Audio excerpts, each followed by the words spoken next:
ginpaidalom sa major repairs ang pila ka mga unserviceable fire truck sa probinsya sang Iloilo agod liwat nga magamit sa pagresponde sa mga emerhensya. Sa review ng Bombo Radio kay Senior Fire Officer 4 Richard Mijares, Chief sang Operation Fire Safety Enforcement Section kag Provincial Internal Affairs Section sang Bureau of Fire Protection ug BFP, yagin payag nga may nabilin pa nga 11 ka fire trucks sa probinsya sang Iloilo kag duwa naman sa Iloilo City nga ginakayo pa sa subong. Sunod kay Mijares, ginatingwaan sang BFP nga madugangan pa ang mga fire truck nga makayo agud magamit na liwat sa operasyon niya binasubong nga Marso nga ginaobserbar ang Fire Prevention Month. Ginpayag man sini nga nagalaom man kuntani ang BFP nga makaangkon sang tagduha ka fire truck sa kada banwa apang suno kay Mijares. Mabudlay pa sa karon bangod sa procurement process nga nagadepende ang alokasyon sang fire truck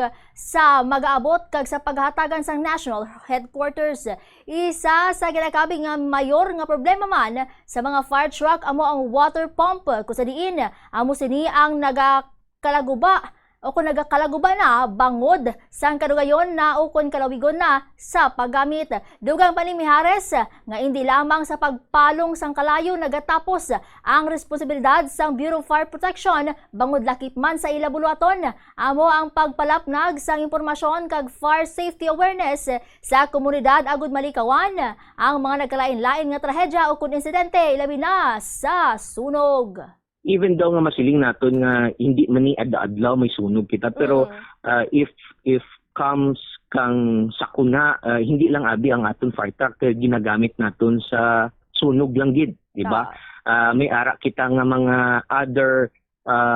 responding calls like ang EMS naton kisag ga-serve as ambulance pag gani naton ang aton fire truck, ang aton nga mga sa disaster risk calamities nga ginarespondihan. So kung tan-awon naton tama ka broad ang pagserbisyo kang aton fire truck